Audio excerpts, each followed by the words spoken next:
गरीब अलल पंथ अनुराग है, सुन मंडल रहे थीर, दास गरीब उधारिया, सतगुरु मिले कबीर। पूर्ण परमात्मा कबीर साहिब जी की प्यारी हंसात्मा संत गरीबदास जी महाराज जी के बोध दिवस के उपलक्ष्य में संत रामपाल जी महाराज जी के सानिध्य में दिनांक 26 से 28 फरवरी 2026 को संत रामपाल जी महाराज जी के विश्व भर में स्थित सभी 13 सतलोक आश्रमों में 3 दिवसीय महासमागम का आयोजन किया जा रहा है। इस पवित्र अवसर पर दहेज मुक्त विवाह, रक्तदान शिविर, विशाल सत्संग समारोह व भव्य भंडारे का आयोजन किया गया है। आप सभी को इस अद्वितीय कार्यक्रम में सादर आमंत्रित किया जाता है।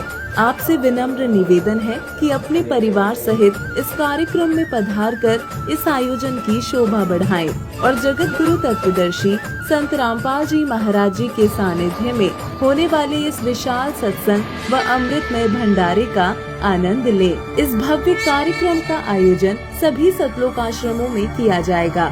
इस कार्यक्रम का सीधा प्रसारण सतलोक आश्रम श्री धनाना धाम तहसील गुहाना जिला सोनीपत हरियाणा से 28 फरवरी 2026 को सुबह 9:30 बजे से श्रद्धा टीवी चैनल तथा संत रामपाल जी महाराज यूट्यूब चैनल और स्पिरिचुअल लीडर संत रामपाल जी महाराज फेसबुक पेज पर भी देख सकते हैं।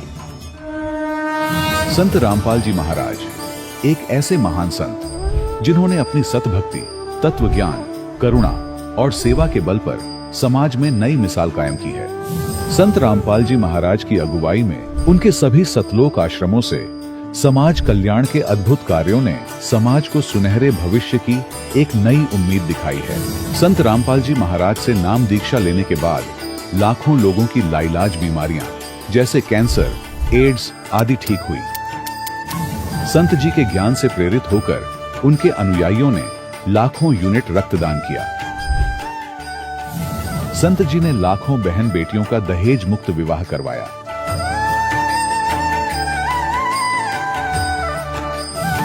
संत जी ने लाखों लोगों का नशा छुड़वाया, करोड़ों उजड़े परिवार बसे। संत जी के आश्रमों में समागम के दौरान निःशुल्क नेत्र चिकित्सा, दंत चिकित्सा प्रदान की जाती है। संत रामपाल जी महाराज द्वारा समय समय पर पर्यावरण संरक्षण के उद्देश्य से बड़े स्तर पर वृक्षारोपण किया जाता है। संत जी ने जरूरतमंदों को तत्काल राहत पहुंचाने के लिए एम्बुलेंस सेवा शुरू की। संत जी अपने अनुयायियों को देह दान के लिए प्रेरित करते हैं, जिससे मानवता की सेवा और चिकित्सा क्षेत्र में सुधार हो सके। संत रामपाल जी महाराज के सभी आश्रमों में हर रोज निःशुल्क भंडारा आयोजित किया जाता है, जहां हर वर्ग, हर जाति और हर धर्म के लोग एक साथ बैठकर भोजन करते हैं।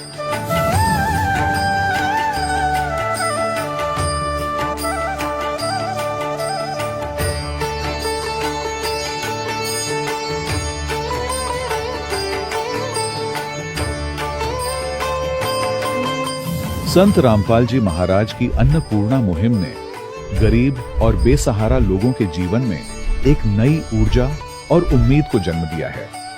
घर घर खाद्य सामग्री और जरूरी मदद पहुंचाकर संत रामपाल जी महाराज ने लोगों को दुख और मजबूरी से लड़ने की ताकत प्रदान की है।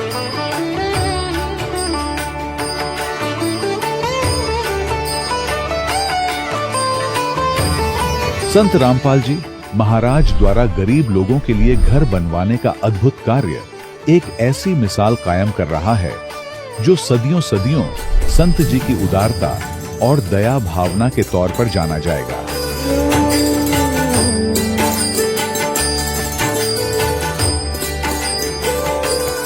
संत रामपाल जी महाराज ने हरियाणा सहित भारत के कई राज्यों में आई भीषण बाढ़ से अनेक गांवों और किसानों को बड़ी राहत दिलाई। तत्काल लाखों फुट पाइप और हजारों मोटर उपलब्ध कराकर किसानों के खेतों और गांवों में भरे बाढ़ के पानी को बाहर निकालकर उनको नया जीवन दान प्रदान किया। आज संत रामपाल जी महाराज को किसानों के मसीहा के तौर पर देखा जा रहा है। जगह जगह उनके लिए सम्मान समारोह आयोजित हो रहे हैं। संत रामपाल जी महाराज के आश्रम में हजारों बुजुर्गों को सम्मान और प्यार के साथ जीवन जीने का अवसर मिलता है। उनके खाने, रहने और स्वास्थ्य की पूरी जिम्मेदारी संत रामपाल जी महाराज उठाते हैं। अनाथ बच्चों के लिए संत रामपाल जी महाराज के सभी आश्रम किसी वरदान से कम नहीं। यहाँ उन्हें शिक्षा, संस्कार और भविष्य के लिए बेहतर अवसर प्रदान किए जाते हैं। चाहे बाढ़ हो, भूकंप या महामारी, संत रामपाल जी महाराज और उनके अनुयायी हमेशा ही जरूरतमंदों के लिए सबसे आगे खड़े रहते हैं। कोविड महामारी के दौरान संत रामपाल जी महाराज के आश्रमों से करोड़ों लोगों के लिए भोजन, दवाइयां और जीवन रक्षक सामग्रियां उपलब्ध कराई गई। चाहे गरीब की मदद हो या किसी शोषित और पीड़ित वर्ग के हक और सम्मान की लड़ाई, संत रामपाल जी महाराज ने हमेशा ही उनकी दबी आवाज को सरकारों तक पहुंचाया है और उन्हें उचित न्याय दिलवाने में अहम भूमिका अदा की है। समाज में आध्यात्मिक और सामाजिक मूल्यों के प्रति जागरूकता लाने में संत रामपाल जी महाराज हर कदम पर मानवता के सच्चे सेवक साबित हुए हैं। संत रामपाल जी महाराज का जीवन हमें सिखाता है कि सच्ची सेवा वही है जो निस्वार्थ भाव से की जाए। आइए हम भी इस महान सेवा के कार्य में इस महान संत से जुड़ें और संत रामपाल जी महाराज से नाम दीक्षा लेकर अपने जीवन को धन्य बनाएं।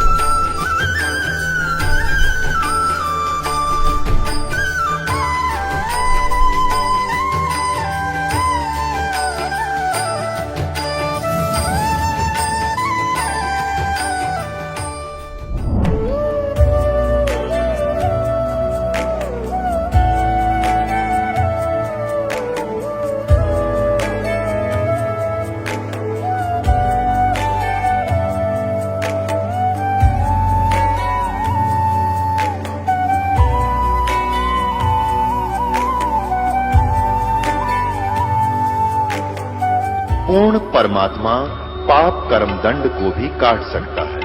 अभी तक जिस भी संत व महापुरुष से मिले, उन्होंने यही बताया कि पाप कर्म फल भोगने से ही समाप्त होगा। वो प्रभु कौन है जो पाप कर्म को काट देता है, वो काल के बंधन से छुड़वा देता है। उसका क्या नाम है, पूजा की विधि क्या है? कृपया अवश्य सुनिए जगत गुरु तत्वदर्शी संत रामपाल जी महाराज के अमृत वचन। सत साहिब दर्शकों, जब मनुष्य पूरी श्रद्धा से अपने धर्म में प्रचलित भक्ति साधनाएं करता है और फिर भी उसे कोई लाभ नहीं मिलता, तो वह अपने ही कर्म और श्रद्धा पर शंका करने लगता है। फिर चाहे वह शिक्षा हो, व्यवसाय हो या भक्ति ही क्यों ना हो।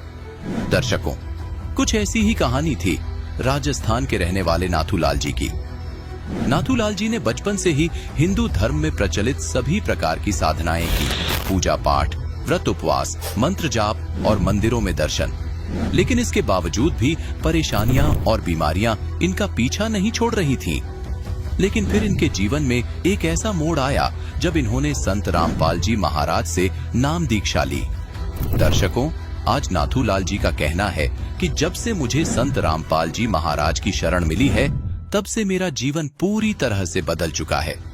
आज मैं और मेरा परिवार न केवल शारीरिक रूप से स्वस्थ हैं, बल्कि हमें आत्मिक शांति की अनुभूति भी हो रही है। दर्शकों, आखिर नाथूलाल जी ऐसा क्यों कह रहे हैं? आखिर संत रामपाल जी महाराज ने इन्हें ऐसी कौन सी दिव्य औषधि दे दी जिससे इनकी सारी परेशानियां और बीमारियां छूमंतर हो गईं? आखिर आज नाथूलाल जी जैसे लाखों श्रद्धालुओं क्यों कह रहे हैं कि केवल संत रामपाल जी महाराज ही शास्त्रों के अनुसार भक्ति दे रहे हैं और संत रामपाल जी महाराज ही पूर्ण संत हैं? आखिर इसके पीछे की सच्चाई क्या है? आइए सुनते हैं नाथूलाल जी की कहानी, उन्हीं की जुबानी। सर नमस्कार। नमस्कार जी। सर क्या नाम है आपका? मेरा नाम नथु दास है। कहाँ से आए हैं? सर जोधपुर राजस्थान से हूँ। संत रामपाल जी महाराज से नाम दीक्षा लेने से पहले आप क्या भक्ति साधनाएं करते थे? संत रामपाल जी महाराज जी से नाम उपदेश लेने से पहले अन्य देवी देवताओं की, जैसे हनुमान जी की है, शिव जी की है, कृष्ण जी की है, विष्णु जी की है और बाबा रामदेव जी की है, जो हमारे परिवार में जो जो परंपराओं से चलते आ रहे थे, उन्हीं अन्य देव देवताओं की भक्ति करते थे। और मंदिरों में जाना है, पितरों की पूजा करना है, जो समाज के अंदर प्रचलन था वो भक्ति करते थे। सर, जो भक्ति साधना आप करते थे, उन भक्ति साधनाओं के करने से आपको क्या क्या लाभ मिले? जी देखो, ये भक्ति साधना के करने से हमें कोई लाभ नहीं मिला, क्योंकि वो साधना ही गलत थी, तो उसे लाभ मिलना ही नहीं था।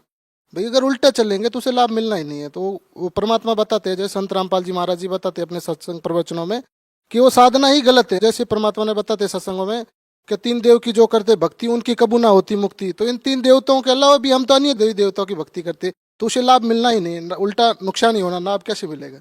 संत रामपाल जी महाराज की शरण में आप कैसे आए?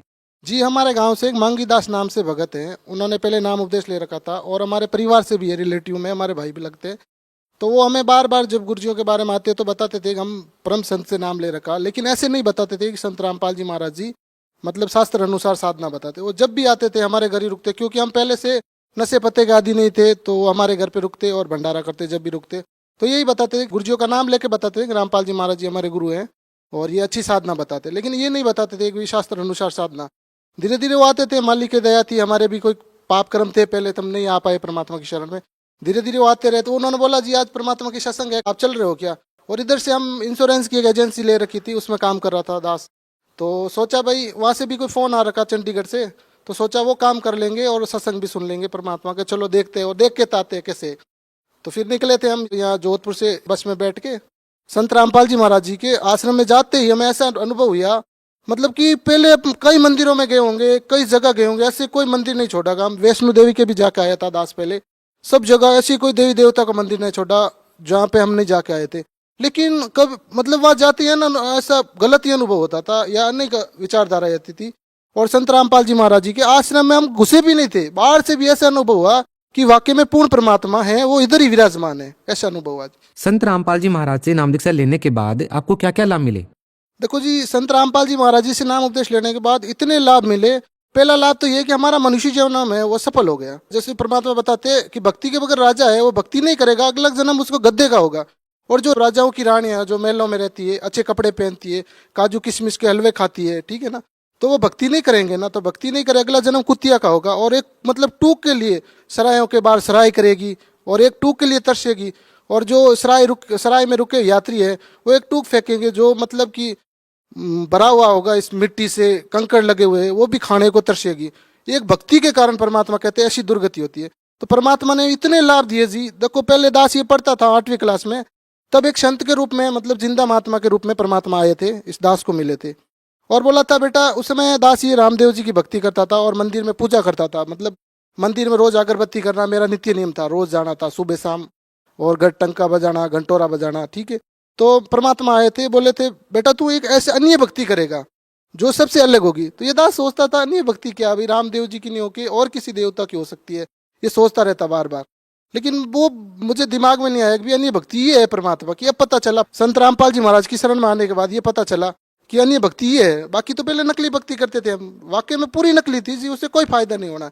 जी शारीरिक लाभ है, परमात्मा मेरे को स्वस्थ कर दिया। एक शारीरिक लाभ है परमात्मा की दया से, दास जब सत्संग में जाने की तैयारी थी और उस दिन मेरे गले में कोई इन्फेक्शन हो गया था। तो इन्फेक्शन होते ही मैं डॉक्टर के पास गया, MDM है या मथुरा दास माथुर जोधपुर के अंदर। तो डॉक्टर को दिखाया तो डॉक्टर बोले कि भाई आप गले में इतना बड़ा इन्फेक्शन है, आपको ऑपरेशन कराना पड़ेगा। मैंने कहा जी हम पूर्ण परमात्मा तदगुरु संत रामपाल जी महाराज की शरण में, और हम ही ऑपरेशन कराएंगे, हम ही दवाई लेंगे, तो फिर और क्या करेंगे? जो भक्ति नहीं कर रहे, गलत साधना करे, वो क्या करेंगे? डॉक्टर हंसने लगे, बोला ऐसी बात है। मैं बिल्कुल जी, आप ठीक है, कोई ट्रीटमेंट हो दे दो गोली वोली, ऑपरेशन की आप बात मत करो। तो डॉक्टर बोला कोई बात नहीं है, ले लो ये गोली। तो दास से उस दिन खाना भी नहीं खाया जा रहा था, तो ब्रेड खा के दास फिर आश्रम गया। आश्रम जाते ही मालिक की दया से परमात्मा सदगुरु रामपाल जी महाराज की दर्शन की लाइन में लग गया। दर्शन की लाइन में जब खड़ा था दास, मैं हाथ जोड़ के से विनती कर रहा था, बोल रहा था गुरुजी हमें गले में इन्फेक्शन है, डॉक्टर ने बोला है कि ऑपरेशन होगा। तो परमात्मा बोले बेटा अगर भक्ति करने वाले को ऑपरेशन होगा तो फिर दूसरों को क्या होगा? सदगुरु रामपाल जी महाराज जी ने आशीर्वाद दिया। तो हमने भंडारे में जाके जी कम से कम 5 और 6 रोटी खाई थी मालिक की दया से। और इनके अलावा परमात्मा ये दास को, सदगुरु रामपाल जी महाराज पूर्ण परमात्मा है। और इस दास को मतलब ये रामदेवरा जो मेला चल रहा है ना, उस मेले में परमात्मा 2014 की बात थी, दास घर से आ रहा था बाइक से, तो परमात्मा मतलब जिंदा महात्मा के रूप में आके दास को मिले थे। ये प्रचार कर रहा था दास ज्ञान गंगा का। तो मैंने सोचा भाई ये जो रामदेवरा लोग जा रहे हैं पैदल, तो ज्यादा झुंड में होते वो तो सुनते नहीं परमात्मा की कोई चर्चा। एक अकेले जा रहे थे, तो मैंने बोला इनसे चर्चा करते बाबा जी से। तो मैंने बोला बाबा जी देखो ये पुस्तक है, ज्ञान गंगा है, पूर्ण परमात्मा तत्वदर्शी संत रामपाल जी महाराज आए हुए हैं, ये पुस्तक पढ़ो, इसमें पूर्ण परमात्मा की जानकारी दी हुई है। तो उन्होंने पुस्तक देखा, पुस्तक देख के ऊपर गुरुजियों का फोटो था, फोटो देखा, ऐसे दंडवत किया, सिर पे लगाया, फिर बोला ये है क्या जी? मैं कि हाँ जी हमारे सतगुरु रामपाल जी महाराज जी है, हमारे पूज्य गुरुदेव जी है। तो बोले अच्छा ठीक है जी, तो मेरे को भी चलना पड़ेगा इनकी शरण में। मैं कि जी देखो आपको क्या, पूरे विश्व को इनकी शरण में चलना पड़ेगा, क्योंकि पूर्ण परमात्मा की शरण में पूरे विश्व को आना ही पड़ेगा, चाहे कैसे भी आओ। तो बोले ठीक है जी मैं भी चलूंगा। ऐसे कह के मेरे सामने से अंतर ध्यान हो गए, तो मुझे एकदम पूरा हुआ। मैंने कि जी परमात्मा ही थे, और मैं इनको दंडवत भी नहीं कर पाया, फिर एकदम रोम रोम खड़े हो गए थे मेरे जी। और बहुत से लाभ मिले जी। परमात्मा किले पे सेवा चल रही थी, जोधपुर किला मेहरानगढ़ दुर्ग है, वहाँ भी परमात्मा के दर्शन देके गए थे। इनके अलावा मालिक की दया से ये दास है ना, पहले 2 नंबर का काम करता था, जिसमें अफीम ये डोडे आते। परिवार वाले को पता भी नहीं था दास के बारे में कि ये क्या कर रहा। परिवार वाले सोच रहे थे ये दास पढ़ाई कर रहा, लेकिन मालिक कहते हैं ना कि कुसंगत के कारण आदमी गलत रास्ता पकड़ लेता। तो ये अगर मैं परमात्मा की शरण में नहीं आता तो ये दास आज बाहर नहीं होता, कहीं अंदर ही होता, जेल के अंदर होता, या कोई मतलब सड़ता था ऐसे। क्योंकि ये जो ये राजनीति के पावर वाले लोग थे उनके साथ रहता था दास, और गलत काम ही कर रहा था। तो परमात्मा की दया से जब गुरुजी से नाम लेने गया था, 20 फरवरी 2009 की बात है, जब परमात्मा, मेरे दास को पता भी नहीं था कि नाम उपदेश लेना है या फिर बाद में आशीर्वाद लेना। तो जैसे ही मैं गया था तो आशीर्वाद की लाइन थी, तो मैं सीधा आशीर्वाद के चला गया था। तो आशीर्वाद दिया, गुरुजी ने बताया, बोले बेटा नाम ले लिया। मैं नहीं गुरुजी नाम तो नहीं लिया। तो चल बाहर जाके नाम लेके आ। फिर बाहर गया, फॉर्म भरवाया, नियम देखे। भक्तों ने बोला भाई ये नियम है, आपको ये नियम पालन करोगे? मैंने कहा जी जरूर करेंगे, क्यों नहीं करें। एक बार तो लगा कि हम गलत काम कर रहे हैं, अफीम ये जैसा, तो फिर लगा नहीं यार कोई बात नहीं, नाम तो ले लेते मालिक की दया से। तो फिर नाम लिया, फिर गुरुजी से आशीर्वाद लेने गया। सतगुरु रामपाल जी महाराज जी ने चरण सेवा दी और 5 मिनट तक इस दास को गले लगाए रहे और बोले बेटा क्या काम करते हो, भक्ति करने आए हो? मैंने कहा जी हाँ भक्ति करने के लिए आए परमात्मा सतगुरु रामपाल जी महाराज जी, ये दास कुत्ता है, ये आपकी भक्ति करने के लिए आया। तो बोले बेटा पहले क्या काम करते थे? मैंने बोला गुरुजी काम तो 2 नंबर के ही है, गलत है, परिवार को पता नहीं है। गुरुजी ने बोला बेटा देखो जहर है, जहर आपको पता चल जाता है इस डिब्बे में जहर है, तो अपने बच्चे को खिलाओगे? मैंने कहा नहीं गुरुजी ऐसे नहीं हो सकता, नहीं खिला सकता हूँ। तो बोले बेटा ये भाई बहन है, जो ये जहर खिला रहे हो ये भाई बहन है। तो मैंने बोला गुरुजी आज के बाद ऐसा काम नहीं करूंगा। दास उसके बाद ये काम ही नहीं किया, मालिक की दया से ये जो अफीम का जो डोडे का था, डोडा पोस्ट का, ये काम नहीं किया। उसके बाद मालिक की दया से, परमात्मा सतगुरु रामपाल जी महाराज की दया से ये सोच रहा था दास की भाई मालिक जो करेंगे वो मिलेगा, वो भी चलेगा। तो परमात्मा की सतगुरु रामपाल जी महाराज की दया हुई। मैंने गुरुजी से प्रार्थना लगाई, ये दास हम 2, एक मेरा भाई है, मामा का लड़का सुनील नाम है उसका, वो भी अभी नाम ले लिया मालिक की दया से। काफी टाइम संघर्ष रहा, उसके साथ चर्चा चलती रही, लेकिन परमात्मा की दया हो गई, अभी नाम लिया है, 4-5 दिन हुए। तो और एक मेरा और मिलने वाले, हम तीनों ने मिलके, वो भी अच्छे प्रेमी है मिलने वाले, हम तीनों ने मिलके मालिक की दया सतगुरु कबीर परमेश्वर के नाम से एक जो प्लॉट काटे थे परमात्मा ने, उसमें भी बहुत लाभ दिया जी, हमें बहुत लाभ दिया। जो सुख चाहिए था परमात्मा ने सारे दे दिए। जब आप सतलोक आश्रम में संत रामपाल जी महाराज जी से नाम दीक्षा लेने के लिए गए तो आपको कैसा महसूस हुआ? जो भगत आपको वहां पर मिले उनका बर्ताव कैसा था? क्या जातिगत भेदभाव हुआ आपके साथ में? कैसा बर्ताव रहा आखिर? जी देखो सतगुरु रामपाल जी महाराज के आश्रम में जब हम गए ना, मुझे ऐसा लगा कि वाकई में यही है अपना ओरिजिनल समाज। क्योंकि वहाँ ना कोई जाति भेदभाव, ना बड़े की, ना ऊंच नीच की, कोई प्रकार की कोई भेदभाव नहीं है। क्योंकि वो तो पूर्ण परमात्मा है, परमात्मा के दरबार में भेदभाव होना तो संभव ही नहीं है। चाहे वह राजा हो चाहे रंग का हो, सभी के लिए एक ही मेट बिछाने की व्यवस्था है। भंडारे में एक ही तरह की व्यवस्था मिलेगी, क्योंकि परमात्मा के दरबार में तो कोई भेदभाव होना ही नहीं है। ये तो जीव ने बना रखे, ये काल लोक में बना रखे, ये ऊंचे ये नीचे, ये ऐसी जाति से। या परमात्मा के दरबार में ऊंच नीच जात कोई होना ही नहीं है, संभव ही नहीं है जी। सर भगत समाज को आप क्या संदेश देना चाहते हैं? जी भक्त समाज को ये संदेश देना चाहते हैं, सतगुरु रामपाल जी महाराज पूर्ण परमात्मा के अवतार यहाँ धरती पर आ चुके हैं, और आप अपन ये मनुष्य जन्म बर्बाद हो गए ना, फिर नहीं मिलेगा। परमात्मा कहते हैं युगों युगों के बाद कोई सहयोग बनता है, ये परमात्मा की भक्ति का, और वो सहयोग अगर गंवा दिया ना हमने तो फिर नहीं मिलने वाला भाई। परमात्मा कहते हैं ऐसा समय बार बार नहीं आता जी। संत रामपाल जी महाराज के बारे में ये भी कहा जाता है कि संत रामपाल जी महाराज अन्य धर्म गुरुओं की निंदा करते हैं, ये कहाँ तक सत्य है? जी देखो परमात्मा सतगुरु रामपाल जी महाराज जी फरमाते हैं कि भाई जो बैंक का मैनेजर होता है उसकी फर्ज बनता है, उसकी ड्यूटी बनती है कि नकली नोट है या असली नोट है, उनकी पहचान कराना। तो संत गुरु रामपाल जी महाराज जी ने तो अपने दोनों नोटों की पहचान करा दी कि भाई ओरिजिनल ज्ञान है और ये डुप्लीकेट ज्ञान है, आप जनता स्वयं पहचानो और स्वयं निर्णय कर लो। परमात्मा ने जनता पे छोड़ दिया, भाई जनता स्वयं निर्णय कर लो। ये शास्त्र अनुसार प्रमाण है, 4 वेद है, गीता है, पुराण है, बाइबिल है, कुरान शरीफ है, 18 पुराण है, शारों का सारांश है। और ये नकली संत है जिनका कोई आधार ही नहीं, कोई सिर पैर ही नहीं है, और नकली ज्ञान दे रहे हैं। तो यह इसको निंदा नहीं कह सकते, ये सच्चाई है, ये निंदा नहीं है। सर बहुत बहुत धन्यवाद साहिब जी। दर्शकों, अभी आपने सुने संत रामपाल जी महाराज से दीक्षा प्राप्त करके सुखी हुए भक्त के अनुभव। अब देखिए जगत गुरु तत्वदर्शी संत रामपाल जी महाराज के मंगल प्रवचन। और उस नामदेव जी ने दूध कैसे पिला दिया? क्योंकि वो पुण्यात्मा थी, परमपिता परमात्मा की आत्मा थी, और उनने संकल्प कर दिया था कि जब तक भगवान आप दूध नहीं पियोगे मैं भी अन्न आहार नहीं करूंगा। माता पिता चले गए थे बाहर उनके भ्रमण करने के लिए किसी कामवश, और छोटे से बालक नामदेव की ड्यूटी लागे थे, बेटा विठल जी का भोग लगाना, दूध का कटोरा, और फिर बाद में अन्न ग्रहण करना, पहले मत खाना। तो वो पत्थर की मूर्ति वो माँ बाप तो कैसे करते थे, कटोरा दूध का रख दिया भगवान विठल की मूर्ति का आगे, थोड़ा सा उंगली से उठा के मुंह का लगा दिया, फिर थोड़ी देर पर्दा रख दिया, 2 मिनट में उठा के सारे भोजन में मिला के आप पी लेते थे। बालक को पता नहीं था, उसने न सोची नामदेव जी ने कि भगवान डेली दूध पिया करता, रीब ना पीता, मेरे तो रुष्ट हो गया, मेरे से कोई गलती बन गई, जिस कारण से नामदेव बालक थे उन्होंने भी अनहार त्याग दिया। 1 हफ्ते में माता पिता ने आना था, परमात्मा को पता था ये बालक मर जाएगा, कबीर परमेश्वर को मालूम था बालक की मृत्यु हो जाएगी, इसने पक्का प्रण कर लिया, प्रतिज्ञा कर ली। तो उसी समय उस पत्थर में से अपने आप खुद पिया, परमात्मा ने हाथ निकाले न्यू लंबे लंबे और कटोरा पकड़ लिया और गट गट पी गए। 3 दिन तक ऐसे पीते रहे। फिर माता पिता आए, माता पिता ने आते ही पूछा कि बेटा भगवान को विठल जी को भोग लगाया कि नहीं? उन्होंने सोचा बालक है कहीं ना ध्यान किया हो। तब नामदेव जी ने बताया जी 2-3 दिन तो भगवान ने दूध पिया नहीं, फिर तीसरे दिन चौथे दिन पीने लगे और फिर मेरे पर रजा होगी, मेरे से कोई गलती बन गई होगी। या माता पिता के गले उतरे नहीं बात, झूठ बोला नरी, इसने दूध भगवान को भोग लगाया नहीं कि नामदेव ने होकर तीसरे दिन पिया, कि बकवाद करे, झूठ बोलता है। तो माता पिता ने उनको खुरकाया धमकाया, तू साची बता, तूने दूध पिलाया कि नहीं, भोग लगाया कि नहीं भगवान के?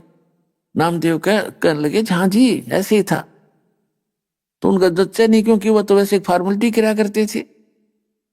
तब नामदेव जी से कहा कि आज पिया के दिखा हमारे सामने, अब भोग लगा भगवान को। तो नामदेव जी ने अगले दिन फिर कटोरा रख दिया, अब ना पिया कटोरा, भगवान ने नोगा दरिया होता। तब डर गया वो, आके माता पिता पीटेंगे, नोकेंगे, झूठ बोला करता तू। तब आत्मा से रोया, भगवान मुझसे गलती होगी, मेरे माता पिता का भ्रम मिटाओ, आपका दास इनकी नजरों में झूठा सिद्ध हो जाएगा। तभी उनके सामने ऐसे हाथ बाहर आए पत्थर से, ऐसे ओरिजिनल हाथ से पकड़कर गट गट में मुंह नारा दिखा, ऐसे ही पत्थर तो पीछे न हो गया, पत्थर दिखा था, गट गट पी गए। तब माता पिता का विश्वास दृढ़ हुआ। तो धर्मदास कह रहा है कि तू पत्थर बताता है जिंदा, नामदेव ने पत्थर को दूध पिला दिया। तो भगवान बोले तुमने कहेगा तो पता नहीं, पाकी के विद्वान, तू पिला देना पत्थर को दूध जैसे नामदेव ने पिलाया था। परमात्मा ने कहा पिला के दिखा, मारे सट्टे फिर उठाए क्यों फिर रहा है, ये तो नामदेव जैसा भक्ति हो तेरी। तो धीरे धीरे ज्ञान समझ में आता है। तो क्या कहते हैं परमात्मा, बोले जिंद कबीर सुनो बाणी धर्मदासा, हम खालिक हम खलक सकल ये हमरा पर कैसा। परमात्मा बोले मैं खालिक यानी सबका सृष्टि रचनहार कुल मालिक, और हम खलक ये सब प्रजा भी मेरे ही कृपा से, ये सभी मेरे बच्चे हैं, हम ही खलक। हम रचे सब पाषाण नदी सब खेल हमारा, अचराचर चौखान बनी विधि पठार भारा। हम ही सृष्टि संजोग विजोग किया बहु भांति, हम ही आदि अनाद हैं हम अवगत के नाती। हम साहेब सतपुरुष हैं ये सब रचना हमारे, जिंद कहे धर्मदास से हम हैं पूर्ण करतार। अब ये धर्मदास के गला उतरे नहीं क्यों, बाबा जी अपने आप को भगवान कहता है। बोलत धर्मदास सुनो सर्वंगी देवा, दिखे पिंड और प्राण कहो तुम अलख अबेवा। नाद बिंद की दे शरीर है प्राण तुम्हारे। अब परमात्मा से धर्मदास जी कह रहे हैं कि हे जिंदा, आप अपने आप को परमात्मा कहते हो, आपका शरीर दिखाई देता है, परमात्मा तो निराकार है, अब देखो हमारी बुद्धि का स्तर कितना था। हम विष्णु जी के उपासक थे, शंकर जी की मूर्ति भी हम घर रखते थे, विष्णु जी की भी रखते थे, और फिर आपस में डिस्कस होती थी कि ध्यान लगाते हैं, ध्यान में केवल परमात्मा दिखाई देता है, भगवान थोड़ा दिखता है, परमात्मा का प्रकाश दिखाई देता है। परमात्मा ध्यान में नहीं दिखाई देता, परमात्मा का प्रकाश दिखाई देता, वो तो निराकार है। हम भगवान को निराकार मानते थे और विष्णु जी की पूजा करते थे एज ए गॉड। ठीक था ना उआ बाई का ज्ञान हमारा। तो अब धर्मदास जी भी उसी सतर का जीव था जैसे हम थे पहले। धर्मदास जी ने कहा कि आप एक तरफ तो अपने आप को भगवान बताते हो और आपका शरीर दिखे, भगवान तो निराकार है। तो परमात्मा बोले धर्मदास देख, मेरा शरीर जो है ये मैं विधेयी हूं। धर्मदास जी कहने लगे आपका देही दिखाई दे रही है और आप कहते विधेयी। तो परमात्मा ने कहा मेरा जो शरीर है शुक्रम अकायम असनाविरम, ये देख तेरे जैसी काया नहीं है। जब उन्होंने ऐसे हाथ लगा कर देखा धर्मदास ने, रूई जैसा हाथ था भगवान के शरीर। कहती मैं विधेय हूं लेकिन आपसे अन्य देही है, मेरी भिन्न देही है, आप जैसी नहीं। बोलत धर्मदास सुनो सर्वंगी देवा, दीखत पिंड और प्राण कहो तुम अलख अबेवा। नाद बिंद की देह शरीर है प्राण तुम्हारे, तुम बोलो बड़ी बात नहीं आवत दिल हमारे। तुम्हारे शरीर दिखे और बात करो तुम बड़ी बड़ी, मेरे गले उतरे नहीं तेरी बात के आप भगवान हो। खान पान अस्थान देह में बोलत दीसम, कैसे अलख स्वरूप भेद कहियो जगदीसम। कैसे रचे चंद और सूरज ये नदी गिरवर पाषाणा, और कैसे पानी पवन धरणी पृथ्वी आसमाना। कैसे सृष्टि संजोग विजोग करी किस भांति, कौन कला करतार कौन विद अवगत नाती। अब परमात्मा से कहा कि आप किस प्रकार भगवान हो, किस प्रकार तुम उस परमात्मा से नाती हो और कैसे आपने सृष्टि रची वो बताइए। तो परमात्मा ने उसको पूरी सृष्टि सुनाई थी, सृष्टि रचना। बोलत जंद अबंध सकल घट साहेब सोई, निर्वाणी निज रूप सकल से न्यारा होई। हम ही राम रहीम करीम पूर्ण करतारा, हम ही बांधे से तू चढ़े संग पद्म 18। हम ही रावण मार लंका पर करी चढ़ाई, हम ही 10 सिर मार देवताओं की बंद छुटाई। हमारी शक्ति से सीता सती जती लक्ष्मण हनुमाना, हम ही कल्प उठाव करत हम ही सहमाना। अपना आत्माओं क्या बताते हैं परमात्मा कि तुम अभी बालक हो, इस ज्ञान से परिचित नहीं हो, इसलिए आप जी जो श्री राम को मानते हो कि श्री रामचंद्र जी ने रावण मारा, पुल बना दिया था, इसकी भी कहानी भिन्न है, आप उससे परिचित नहीं हो। जब श्री राम जी थक चुके थे, रावण मर नहीं रहा था, वो उसकी गर्दन उतार देते थे, फिर नई गर्दन आ जाती थी।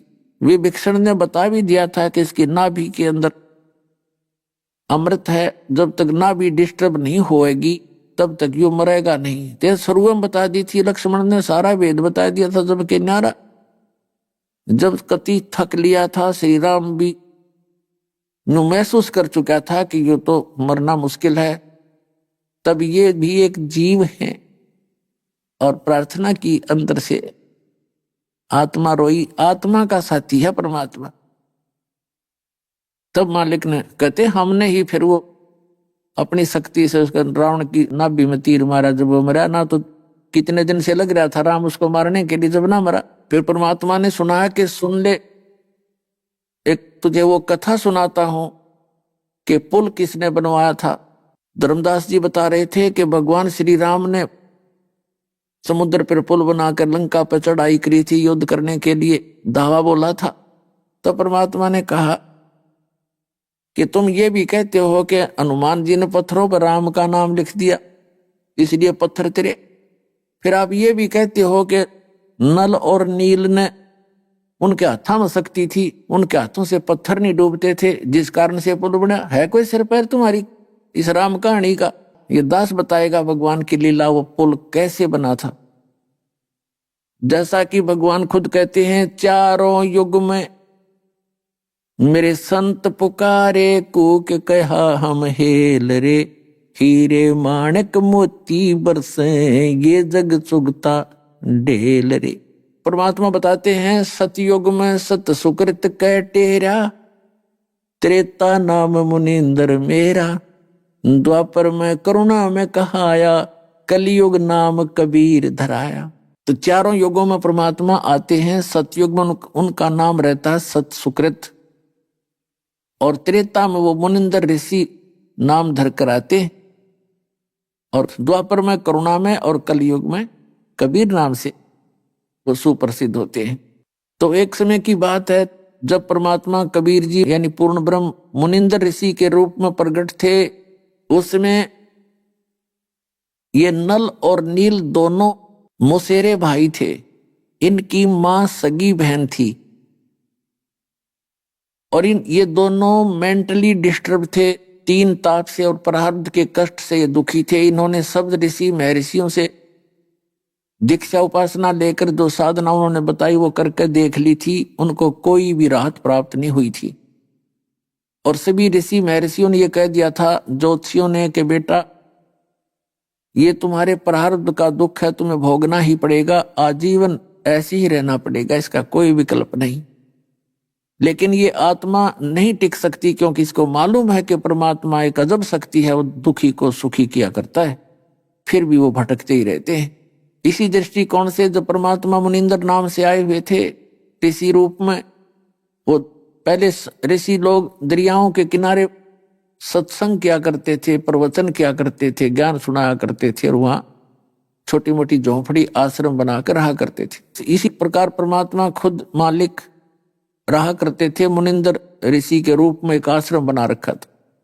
नल और नील को पता लगा कि बड़े प्रभावशाली ऋषि हैं, बहुत से लोगों को सुख दिया है, तो वो भी वहां चले गए। सिर पे हाथ रखते ही दोनों स्वस्थ हो गए, एकदम उनके शरीर से जैसे पहाड़ उतर गया हो। दोनों एकदम स्तब्ध रहे कि सचमुच ये तो भगवान है। चरण पकड़ लिए, हे भगवान हम तो आपके आश्रम में सेवा करा करेंगे, हमारा तो जीवन दान दे दिया। तो परमात्मा बोले कोई बात ना बेटा, अपना भजन करो और सत्संग हो तब आ जाया करो, तुम सेवा करा करो। तो वहां सत्संग के अंदर दुखी अधिक आते हैं परमात्मा के दरबार में हमेशा, जब भी वो आए हैं, क्योंकि वो हमारे पिता हैं और हमने इस काल के लोक में गलत काम कर करके, पाप कर करके इतने पाप इकट्ठे कर लिए कि हमें वो भोगने में बड़े मुश्किल हो रहे। और वो दयालु है, इसके पास एक पावर है कबीर भगवान के पास के जब ही नाम हृदय धर्यो भयो पाप को नाश, अरे जैसे चिंगारी अग्नि की वो पड़े पुराने घास। ये हमारे पापों का नाश करके हमें सुख करते हैं और फिर भक्ति के लिए प्रेरित करते हैं। तो वहां बूढ़े बुजुर्ग रोगी आते थे, उनको पता था नल और नील को कि अब मुश्किल से भगवान ने दया करी है और खूब सेवा करेंगे। परमात्मा ने कहा बेटा सेवा करना, इसे बर्तन साफ करे, झाड़ू पोछा करे, जैसी तुमसे बने, क्योंकि सेवा से बहुत मेवा मिलती है। बूढ़े बुजुर्ग भक्त आते हैं, इनकी तो किसी कपड़े धोए, बर्तन धोए, पहले बर्तन अपने अपने साथ ले जाया करते थे, सत्संग में जाते 2-4 दिन, और पहले इसे बर्तन हुआ कर छोटे मोटे कोई थाली कटोरी होगी, तो वो क्या करते थे, बर्तन धोने जाते या कपड़े धोने के लिए ले जाते अन्य रोगियों के, वृद्धों के, जो भी सत्संग में दिन में सुनते थे। और पहले साबुन वगैरह नहीं होते थे, ऐसे ही बर्तनों को मांजा करते थे पानी से, रेत से। तो वो पानी में भिगो कर रख देते थे कुछ समय दरिया के किनारे, ये गीला हो जाएगा, मैल गल जाएगा, फिर बाद में आसानी होगी धोने में। तो रख के और पानी किनारे पर, दरिया के किनारे भर भर कर डबो देते थे थोड़े से पानी में किनारे पर, तट के ऊपर। और थोड़ी सी दूर बैठकर अपने वृक्ष के नीचे वो चर्चा करते थे दिन में सुनी हुई परमात्मा की महिमा का, और अपने बारे में भी कहते थे, हो भगवान मिल गए, देखिए सब ऋषि नकली हैं, कहाँ कहाँ हम गए, सभी कहते थे ये तो तुम्हारे प्रारब्ध में लिखा हुआ पाप है, भोगना ही पड़ेगा, ये तो भोगने से ही समाप्त होता है। अब देखो ये भगवान है, स्वयं मालिक आए हैं, इन्होंने इनको पहचान नहीं रही। ऐसी चर्चा करते रहते थे। फिर वो धोने के लिए किनारे पर जाते थे, तब तक कुछ तो कटोरी बह जाती, किसी का गिलास खो जाता, को थाली बहेगी। ऐसे कपड़े धोने जाते हैं उनको भी पानी में भिगोकर चर्चा करने लग जाते हैं। किसी का कुर्ता बह गया, किसी की धोती, बाकी जो बची हुए ले आते थे उनको पता नहीं इसका कौन है, बता के धो के सुखा के टांग देते और अपनी अपनी छांट लो। अब पता लगता किसी की धोती नहीं, किसी का कुर्ता नहीं, किसी का गिलास नहीं, तो किसी की थाली को नहीं। फिर उनसे पूछते भाई हमारे भगत हमारा कुर्ता नहीं, हमारी ऐसे नहीं, तो वो कहते नहीं हम तो सारे ही ले आए। तो दूसरे भगत जो दूसरे सेवादार बताया करते थे जी ये इतने मस्त हो जाते हैं बातों में, भगवान की चर्चा करते रहते हैं, वृक्ष के नीचे बैठकर वो पानी में बह जाते हैं, इनको पता भी नहीं लगता। तो अन्य भक्त कहने लगे कि भाई नल नील हम पर रहम करो तुम, हम अपने आप पर धो लेंगे। अब कहाँ से तुम जाकर कटोरी लावांगे, कहाँ कुर्ता लाएंगे, 2-3 दिन का सत्संग है और तुमने तो बात बिगाड़ दी, आप हमारी सेवा रहने दो। तो वो डर गए कि गुरुजी तक बात जाएगी, फिर हम दोबारा बीमार ना हो जाएं। अवनों के ना भाई आगे हम ठीक लावेंगे, ये भगत जी का माफ करो, अगली बार फिर वही कहानी होगी। तो ये बात परमात्मा तक पहुंच गई।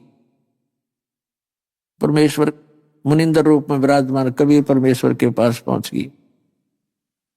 अब वो डर गए दोनों, अकाज तुम्हें फिर से वो दुख होगा। भगवान रुस गया तो राम रुस गया, गुरुजी रुस गया तो भगवान रुस गया, डरते डरते गए।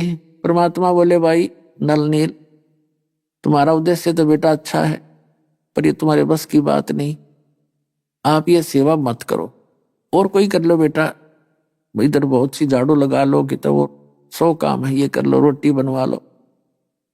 हाथ जोड़कर नु सोचे गुरुजी नाराज होकर कह रहे हैं, न बोले भगवान आपने दासों को जीवन दान दिया है, हमसे गलती होगी, आगे भविष्य में बिल्कुल नहीं होगी दाता, माफ कर दो। हमने दोनों चरण पकड़ लिए। दूसरे भगत कहने लगे जी ये जाते हुए काम करेंगे अगर आपने उनको आदेश दे दिया था।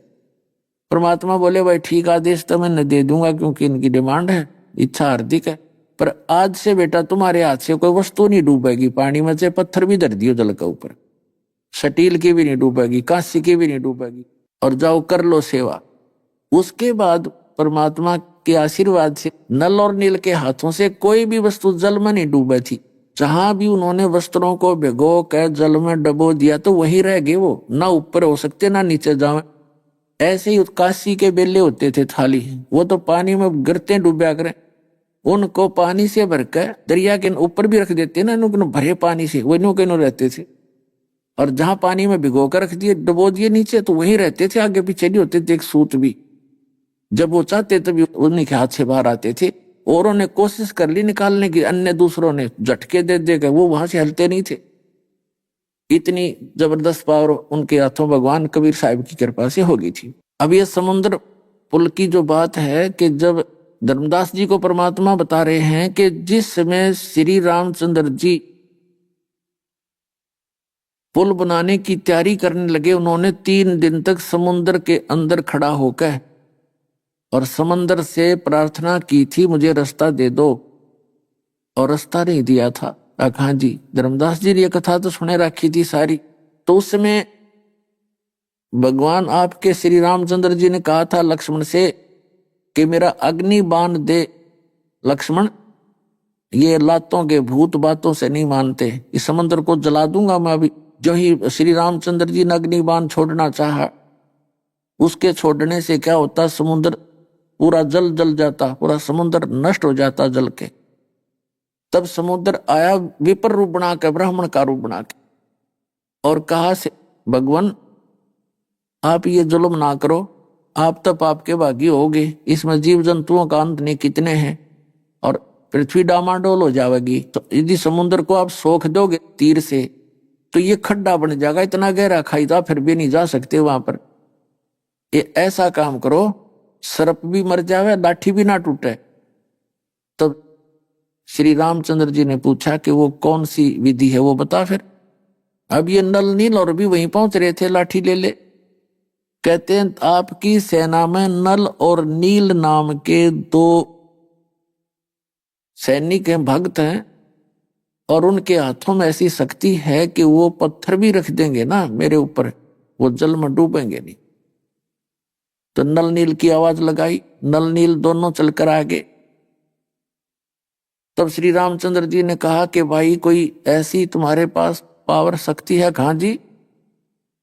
अपना आत्माओं यहाँ मार खाता यह प्राणी अभिमान करता है, थोड़ी सी भक्ति हो जा, थोड़ी सी सेवा कर ले, उसे थोड़ी बहुत सिद्धि भगवान की भक्ति से आ गई तो अंडी पाक जाते हैं, पंसारी बन जाते हैं हल्दी की गांठ से।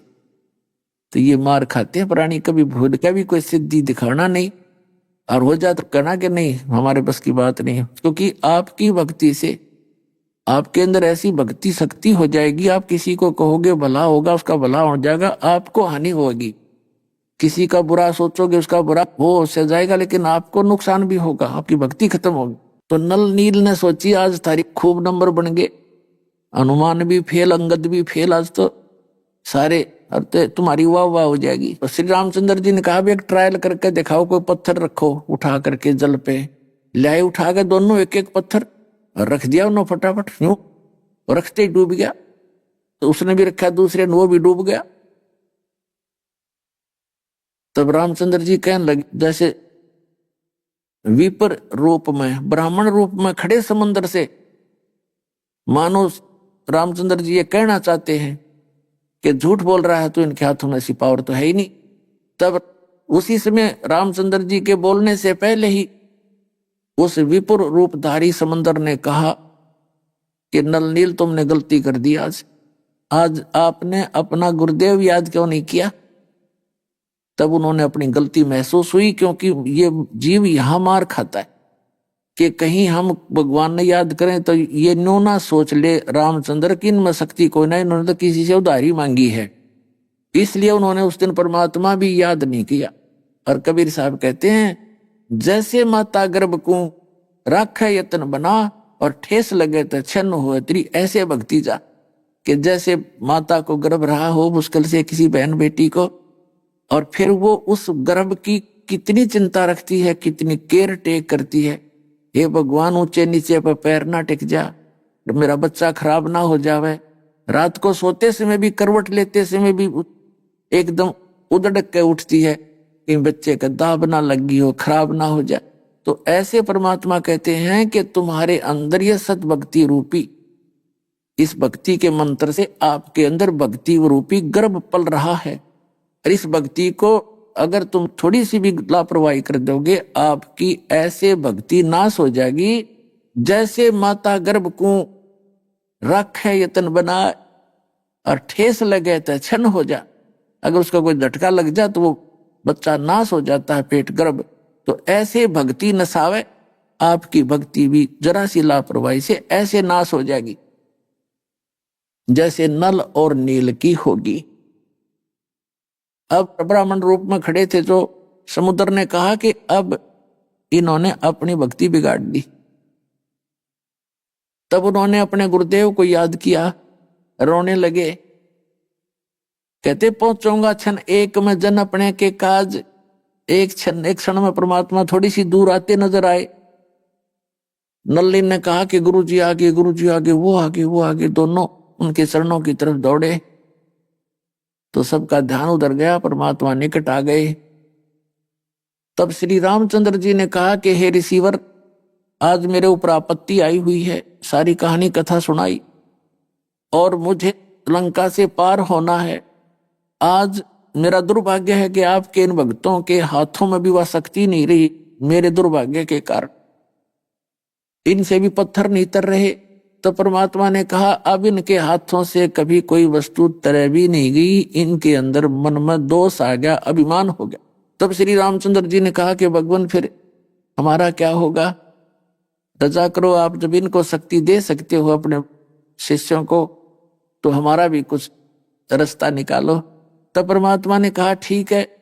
एक आत्मा परमात्मा कबीर जी के मुनिंदर रूप में, ऋषि रूप में आए हुए थे। एक सोटी थी डंडी, जैसे डोगा सा होता है, उस डंडी के साथ साथ एक लाइन खींच दी, रेखा, एक पहाड़ के चारों तरफ से रेखा घुमा दी कि लो भाई इसके बीच बीच के पत्थर उठा लियो, ये नहीं डूबेंगे। अब ले उठाकर बड़े बड़े पत्थर रखने लगे। नल और नील एक शिल्पकार भी थे, उन्होंने उनको छोल छाल कर पैरेलल से कर एक दूसरे में फंसा कर रखे थे और वो तेरे थे उस परमात्मा कबीर जी के आदेश से।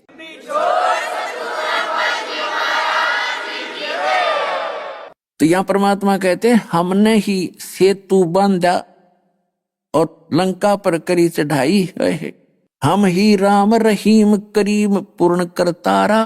कहते हम ही राम हैं, ये राजा दशरथ वाले राम नहीं। राम माने गॉड, अल्लाह, खुदा है, हम पूर्ण करतारा। और हम ही बांधे सेतु, यानी वो पुल बांधा था हमने ही, और चढ़े संग पदम 18। कबीर साहब कहते हैं जन्म धरती पग धरो नाद सृष्टि संजोगे, पद अमान न्यारा रहूं इस विद दुनी बिजोगे। बोलत है धर्मदास जंद जननी को थारी, कौन पिता परवेश कौन गतरेन अधारी। क्यों उतरे कलमाई कहो सब भेद विचारी, तुम निज पूर्ण ब्रह्म का अनपान आहारी। कौन देह सने नैनन मुख नासा नेहा, तुम दिखत हो मनुष्य कौन विद जंद विदेहा। अब धर्मदास जी कह रहे हैं कौन तुम्हारी माँ, किससे तुम्हारा जन्म हुआ। तो परमात्मा कहते हैं कि ना मैं जन्मू ना मैं रू ना आऊं ना जाही, शब्द विहंगम सोने में ता मेरे धूप न छाही। परमात्मा कहते हैं बोले जंद सुनो धर्मदासा, हमरे पिंड प्राण निश्वासा। हमारा जो शरीर है ये तुम्हारे जैसा श्वास वाला नहीं है, और गर्भ योनि में हम नहीं आए, मादर पिदर न जननी जाए। हम किसी माँ के गर्भ से नहीं जन्मे, तुम्हारे की तरह जन्म लेकर नहीं आए। अब क्या बताते हैं परमात्मा कि आप क्या कह रहे थे धर्मदास कि मैं कोई जीव हिंसा नहीं करता, हम पार हो जाएंगे। कहने लगे कि देखो तुम भ्रमित हो और काल ने भ्रमित कर रखे हो। आप जो साधना कर रहे हो श्री राम श्री कृष्ण सत्र की, या वेदों में जो वर्णित है केवल ओम नाम की, ये ओम ब्रह्म का मंत्र है।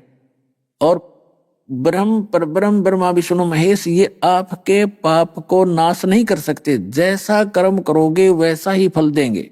वो परम अक्षर ब्रह्म है, वो पूर्ण परमात्मा है, वो मैं ही हूं। और मेरी ही साधना से, मेरे द्वारा बताई विधि से आपके पाप नाश हो सकते हैं। और जब आप जो साधना कर रहे हो और कहते हम कोई पाप नहीं करते, जैसे हिंदू कहते मुसलमान मांस खाते हैं इसलिए वो पापी है, परमात्मा कहते हैं वो तो चलो अपराध है ही है, लेकिन उसके पैरेलल आप दोनों के भी अपराध जो आपको मालूम नहीं वो गिनवाता हूं। क्या बताते हैं? अभी आपने सुने संत रामपाल जी महाराज के मंगल प्रवचन। आइए अब सुनते हैं संत रामपाल जी महाराज से नाम दीक्षा लेकर सतभक्ति करके अद्भुत लाभ प्राप्त करने वाले अनुयायी के विचार। दर्शकों, मनुष्य आज के समय में इतनी पूजा पाठ करता है, व्रत करता है, लेकिन फिर भी उसकी समस्याएं खत्म होने का नाम ही नहीं लेती। दर्शकों, इसका मुख्य कारण यह है कि आज कलयुग का मनुष्य शास्त्र विधि को त्याग कर मनमाना आचरण कर रहा है। दर्शकों, ऐसी ही कहानी थी हरियाणा करनाल की रहने वाली बबली दासी जी की। बबली जी पहले शिव जी, संतोषी माता, लक्ष्मी माता तथा ब्रह्मा, विष्णु, महेश की भक्ति में डूबी रहती थी और हर देवी देवता के व्रत और उपवास रखती थी। दर्शकों, इतनी भक्ति साधना करने के बावजूद भी बबली जी को ना तो सुख मिला और ना ही शांति मिली। लेकिन दर्शकों, आज बबली जी का कहना है कि जब से मैंने संत रामपाल जी महाराज द्वारा बताई गई भक्ति साधना अपनाई है, तब से मेरी जिंदगी पूर्ण रूप से बदल गई है। मुझे इतने अद्वितीय लाभ मिले हैं कि जिनको बताने के लिए मेरे पास शब्द नहीं है। दर्शकों, आइए जानते हैं कि आखिर संत रामपाल जी महाराज ने बबली जी के साथ ऐसे कौन से चमत्कार कर दिए हैं कि जिस वजह से ये संत रामपाल जी महाराज के इतने गुणगान गा रही है। आइए जानते हैं इसकी सच्चाई क्या है। सुनते हैं बबली जी की कहानी उन्हीं की जुबानी। नमस्कार जी। नमस्कार सर। क्या नाम है जी आपका? बबली दासी। आप कहाँ से आई हैं? करनाल से। संत रामपाल जी महाराज जी से नाम उपदेश आपने कब लिया? 25 मई 2001। संत रामपाल जी महाराज जी से नाम उपदेश लेने से पहले आप क्या भक्ति साधनाएं करती थीं? सर मैं बहुत करती थी, जैसे व्रत करती थी, ये शिव जी के व्रत करने, संतोषी माता के व्रत करने, बहुत ज़्यादा भक्ति में वो थी भाई। जैसे ऐसे लगे करा था जैसे परमात्मा है यहाँ धरती पे आए हुए तो हमारे दुखों का निवारण करेंगे, लेकिन कहीं से कुछ मिलता नहीं था। बहुत भटकी मैं भगत जी। 16 उपवास रखती थी शिव जी के। वो जैसे कई साल रखे मैंने, 20 मान 15 साल सारे रखे ऐसे ही। लक्ष्मी के व्रत रखने लगी, उनसे भी मेरे को कोई लाभ नहीं होया। और ऐसे ही जैसे कोई किसी बता देता था भाई वहाँ पे आराम होएगा, वहाँ पे चले जाओ, वहाँ पे चले जाओ, कहीं पे कुछ नहीं मिला सर हमारे को। फिर इनके जो मेरे भगत जी थे उनको ब्रेन ट्यूमर हो गया दिमाग में। जैसे दिमाग में बहुत ज़्यादा पीड़ा, जैसे ऐसे होता था दिमाग फटेगा, ऐसे ही वो मानते तो थे नहीं। ऐसे ब्रह्मा विष्णु महेश को मानते थे वो, भाई इनसे बड़ा तो कोई भगवान ही नहीं है, और धरती पे संत तो ऐसे ही घूम रहे हैं, इनके चक्कर में नहीं पड़ना। फिर इसकी बहन ने नाम लिया हुआ था बिचपड़ी से, उन्होंने कहा भी सारी जगह तो धक्के खा लिए, एक बार भाई संत रामपाल जी महाराज जी के पास भी देख लो जाके, भाई शायद परमात्मा दया कर दे। तो भगत जी फिर हम 2001 में गए तो परमात्मा से नाम दीक्षा ली हमने। परमात्मा ने नाम दीक्षा दी तो कहा बेटा भाई जाड़े जपटे नहीं लगवाने, दवाई ले लेना, परमात्मा दया करेंगे। फिर भगत जी बिल्कुल ठीक हो गए भगत जी। संत रामपाल जी महाराज जी के शरण में आने से पहले आपने बहुत सारी भक्ति साधनाएं की। देवी दुर्गा की पूजा की, माता लक्ष्मी की पूजा की, संतोषी माता आदि सभी के व्रत उपवास करे। तो ये जो साधना आपने की, इस दौरान आपको क्या लाभ प्राप्त हुए और क्या क्या हानियां हुई? लाभ तो कुछ नहीं मिले जी हमारे को, हानि होती रही। जैसे घर में ऐसे कलेश रहा था, अगर मान ले बीमार हो बंदा तो घर में तो स्ट्रेस भी होएगा, दिमाग में ऐसे ही परेशानियां चल रही थी। कोई लाभ नहीं हुए भगत जी हमारे को, हानि हुई इनसे। तो हानि तो भगत जी देखो, पहले तो वही बीमार थे, वो हानि हुई। उसके बाद पैसा था नहीं, भाई इलाज करा लेंगे कहीं हॉस्पिटल में जाके। घर की दयनीय हालत तो बहुत ख़राब थी, बच्चे छोटे छोटे थे, बिल्कुल छोटे थे बच्चे। कैसे मैं अकेली औरत कहाँ जल्दी लेगा इनको, कोई सारा लाने वाला भी नहीं था मेरा। फिर ऐसे ही चलती रही गड्डी, कई साल तक ऐसे ही चले। दवाई थोड़ी बहुत ही कहीं ते दवाई दी, राम बिल्कुल लगे नहीं था। हॉस्पिटलों में भी जावा थे, वो कहते थे भाई इसका तो ऑपरेशन नहीं है, ऑपरेशन होएगा तो सक्सेसफुल नहीं होएगा, 99% चांस इसके भाई जाने के हैं, 100 में से 1% है चांस भाई जिंदगी बचेगी तो ये आंखों से अंधा हो जाएगा। ऐसे ही चलता रहा तो फिर दिमाग ज़्यादा परेशान होने लग गया। तो फिर परमात्मा से की शरण में गए, फिर हम संत रामपाल जी महाराज जी की। हम बहुत पूछते थे जी, पूजने को तो कुछ छोड़े ही नहीं, जो चीज़ पूजी नहीं, जिसने जो भी बताया मान ले, सब पूजे मान ले, कोई ऐसा देवी देवता नहीं छोड़ा। ब्रह्मा विष्णु महेश को तो पूज ही रहे थे, और शिव जी के तो वैसे भी मैं 16 व्रत रखे कर दी, लेकिन कोई लाभ नहीं होया सर जी इनसे।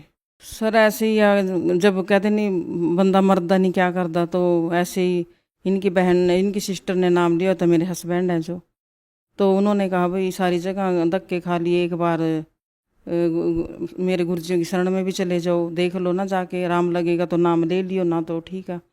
तो फिर हमने वहाँ जाके परमात्मा से जींद में संत रामपाल जी महाराज जी से नाम दीक्षा ली। उसके बाद भगत जी बिल्कुल ठीक हो गए थे। पहले ही उसकी एक आधी आँख की रोशनी पहले ही चली गई थी, नाम लेने से पहले जा चुकी थी। उसके बाद फिर वो आँख की रोशनी वहीं पर रुक गई। फिर हमने नाम दीक्षा ली तो भगत जी बिल्कुल ठीक हो गए। डॉक्टरों ने तो मना ही कर दिया था जी भाई इनकी ज़िंदगी नहीं है, पर लेकिन मेरे जो गुरु जी हैं संत रामपाल जी महाराज, उन्होंने उनको ज़िंदगी 13-14 साल की, बेटा भक्ति कर अरस्तलोक चल। तो 13-14 साल भक्ति करी भगत जी, गुरु जी ले गए स्तलोक फिर इनको। आपने बताया कि आपके पति की आयु पूर्ण परमात्मा ने बढ़ाई, तो इसके साथ आपको और क्या लाभ मिले? लाभ तो बहुत मिले हैं भगत जी।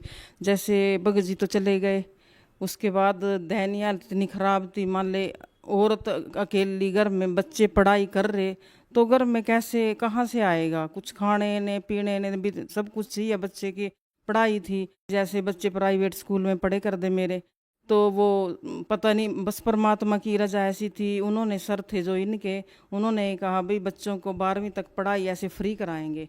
देखो जी प्राइवेट स्कूल में कौन ऐसा है जो फीस भी नहीं लेगा ना एडमिशन लेगा, लेकिन मेरे बच्चे फ्री पढ़े हैं जी 12वीं तक। बच्चों के लिए तो उन्होंने सर ने नॉन मेडिकल भी कर दिया स्कूल में, जबकि नॉन मेडिकल नहीं था स्कूल में। वो कहने लगे बच्चे लायक हैं, बहुत अच्छे हैं, क्यों तो परमात्मा के बच्चे थे, हमारे क्या बच्चे थे, वो परमात्मा के बच्चे। तो उन्होंने ऐसे ही पढ़ाए। फिर भगत जी ऐसे जैसे लॉकडाउन लगना था, लॉकडाउन लगने के बाद बच्चे अभी कहीं सेट नहीं हो सके थे। बच्चे तो मान लो पढ़ाई चल ही रहे थे। वो बड़े वाला जो था लड़का, वो डिप्लोमा करने लग रहा था नीलोखेड़ी से, छोटा भी बिल्कुल छोटा ही था ये। तो ऐसे ही फिर परमात्मा ने एक बार जैसे आ रहा था नहीं कॉलेज से, तो बस में चढ़ने लगे, वो बस चल दी एकदम। वो बैग था पीछे उसके, जैसे चढ़ने लगा नहीं तो बस चल गई एकदम। तो लड़का ऐसे लटक गया उसमें, बस में लटके लटके तो मान ले ऐसे 5-6 किलो मान ले मिनट तक ऐसे घिसता चला गया। लेकिन परमात्मा ने ऐसा होया तो वैसे जैसे गिरा भी नहीं, तो पहिया बिल्कुल थोड़ा ही बच गया। संत रामपाल जी महाराज जी ने वहाँ भी रक्षा करी तो बच्चा बच गया। घर आके फिर बताया उन्होंने। और दूसरा लाभ भगत जी, जैसे हमारे को डेंगू होया लॉकडाउन लगने से पहले भी, कोई आर्थिक स्थिति हमारी बिल्कुल खराब थी। मैं अकेली घर में जैसे फैक्ट्री में जाती थी, काम करती थी, कितने कमा ले बंदा। लेडीज की कोई थी नहीं, माने 100-150 रुपये ऐसे कमाती थी मैं, कुछ नहीं जी। भगत जी मेरे हाथ भी गड़ गए थे, देखो ये हाथ गड़े पड़े, अब तो सेट कर दिए परमात्मा ने। तो ये बच्चे छोटे थे, जैसे वो डिप्लोमा कर रहा था, तो परमात्मा ने ऐसे सपने में आए, जैसे मैं प्रार्थना कर दी थी गुरुजियों से, भाई परमात्मा आप ही, आपके बच्चे हैं, आप ही देखो इनको। तो जैसे गुरुजियों ने सपने में आए, बेटा टेंशन मत लिया कर। बड़े बेटे का जैसे इन्होंने फार्म भरे हुए थे नहीं, तो गुरुजी बोले बेटा एक पेपर में बेटा क्लियर हो जाएगा और ये लग जाएगा, टेंशन ना लिया कर। तो फिर ऐसे ही बना भगत जी, बेटे की रेलवे में सरकारी जॉब लग गई। अभी तो 21 साल का ही होया था, छोटा ही था, इतनी एज भी नहीं थी बच्चे की। तो क्यों परमात्मा ने देखा आगे जाके, जैसे लॉकडाउन में तो सब कुछ बंद हो गया था, भाई मेरे बच्चे खाएंगे कहाँ से।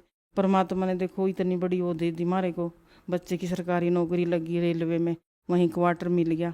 और उसके तो 3 पेपर क्लियर हुए भगत जी, उसके बाद भी फिर भी BSF में और पुलिस में, लेकिन की तो उन्होंने रेलवे में ही। और जैसे फिर मेरे को डेंगू होया, डेंगू होने के बाद तो मेरी प्लेटलेट्स बिल्कुल कम डाउन चली गई थी, बिल्कुल ख़त्म ही, मान ले बिल्कुल ही ख़त्म हो गई थी, जैसे 40-30 हज़ार ऐसे ही रह गई थी।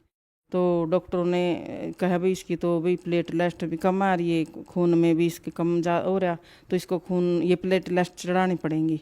लेकिन परमात्मा से जैसे हमने प्रार्थना लगाई, तो गुरुजियों ने, संत रामपाल जी महाराज जियों ने तो 1,80,000 मेरी तीसरे दिन प्लेटलेट्स बढ़ा दी। ऐसे ही बच्चों को या फिर लगातार हो या तीनों माँ बेटों को, बड़े बेटे को उसकी भी ऐसे ही 30-40 हज़ार रह गई, और वो वहीं जॉब कर रहा था, जॉब भी कर रहा था, लेकिन शरीर भी चल रहा था, लेकिन इसमें तो बिल्कुल डाउन हो जा। जबकि वो ड्यूटी दे के फिर घर आया, फिर उसको एडमिट कराया, परमात्मा ने अगले दिन उसको भी ऐसे ही जीवन रक्षा दी। तीनों माँ बेटों को, मारे को तीनों को डेंगू होया था। जैसे एक बार मेरे को नहीं डॉक्टर ने नाक की हड्डी के बारे में बताया था, जैसे मेरे को एलर्जी बहुत रहने लगी थी, छींकें लगती थी, नाक से पानी ऐसे ही बहता था जैसे कोई टूंटी चल रही हो, ऐसे दिक्कत बहुत ज़्यादा होने लगी थी। तो फिर गुरुजियों से नाम उपदेश लेने के बाद मेरे को ये भी बीमारी ठीक हुई। एक बार जैसे भगत जी थे, उनको नहीं पित्ते में पत्थरियाँ बता दी, जैसे पित्ता पटने वाला था, मान ले ऐसी कंडीशन में थे। मैं आश्रम में गई हुई थी, भगत जी बीमार हो रहे थे मान ली घर पे, लेकिन परमात्मा ने फिर भी उनकी रक्षा कर रखी थी। क्यों ठीक थे, बच्चों के साथ, बच्चे छोटे थे। तो फिर अगले दिन जैसे डॉक्टर पे लेके गए, वो कहने लगे भाई इनकी तो ये पित्ते की थैली पटने के चांस थे, ये बच कैसे रहा है, तो इनका ऑपरेशन कराओ जल्दी। तो जैसे भगत जी ऑपरेशन कराना था हमने, तो पैसे मेरे पास थे ही नहीं, क्यों उस टाइम तो कोई घर में था ही नहीं, लगे कोई इंश्योरेंस थी ही नहीं, तो पैसे थे नहीं मेरे पास एक भी रुपया। मेरी जेब में 200 रुपये, मैं हॉस्पिटल में एडमिट करा दिया मैंने भगत जियों को। तो भगत जी कहने लगे भाई मेरे को कुछ खाने को चाहिए, तो मैं जैसे लेने गई नहीं, तो मेरे दिमाग में ऐसे चल रहा था भाई परमात्मा कैसे होएगा, अब क्या करूँ मैं कहाँ जाऊँ अकेली, कोई साथ देने वाले तो ऐसे ही होते हैं, फिर कोई नहीं, वैसे साथ देते भी हैं, पर ये वो जो कहते नहीं परिवार के ऊपर बीतती हो तो उसको ही पता है। तो फिर जैसे मैं आई नहीं, मैंने भगत जियों को पपीता काट के दिया, तो एक वकील है उन्होंने फ़ोन किया भाई दिलीप कहाँ पे है, वो कहने लगे भाई हॉस्पिटल में एडमिट है। वो कहने लगे मैंने 30,000 रुपये देने हैं तेरा, भी तेरे बकाया रहे हुए हैं कभी के, मैंने पहले दिए नहीं, तू देने हैं मैंने। वो कहने लगा नहीं सर मैंने तो कोई रुपया भाई देना है ही नहीं बकाया आपने। लेकिन वो कहने लगा नहीं देने थे मैंने तो 30,000 रुपये देगा। भगत जी चले गया। मेरा देखो ऑपरेशन भी ऐसे अगले दिन ऑपरेशन भी सक्सेसफुल होया, उनमें खर्चा भी होया। भगत जी घर में भी रहे कितने दिन, महीना तो काम नहीं करना था। उन पैसों में देखो गुजारा भी किया। परमात्मा ने बहुत लाभ दिए भगत जी, क्या गिनवाएं। कुल मिलाकर संत रामपाल जी महाराज जी से जुड़ने के बाद आपको अनेकों लाभ प्राप्त हुए। तो जो श्रद्धालु आज आपको टीवी पर देख रहे हैं उन्हें आप क्या संदेश देना चाहती हैं? देखो जी, संदेश तुम्हारे संत रामपाल जी महाराज जी देते हैं, जन जन को संदेश देने लग रहे हैं परमात्मा। हमारी तो यही वो है, प्रार्थना है जगत से भी ये धरती पे संत रामपाल जी महाराज पूर्ण परमात्मा आए हुए हैं और इनसे नाम दीक्षा लो और अपना मोक्ष कराओ। संत रामपाल जी महाराज जी से यदि कोई नाम उपदेश लेना चाहे तो कैसे ले सकते हैं? ये जो संत रामपाल जी महाराज जी नाम दीक्षा लेना चाहते हैं तो हर जिले में नामदान सेंटर हैं हमारे गुरुजियों के। काफ़ी चैनल चलाए हुए हैं परमात्मा ने, तो उन पे नीचे पीली पट्टी चलती है, कॉन्टैक्ट नंबर साथ में दिए हुए हैं। तो जो श्रद्धालु नाम दीक्षा लेना चाहता है तो वहाँ से कॉन्टैक्ट करके नाम दीक्षा ले सकता है। बहुत बहुत धन्यवाद आपका। सत साहिब।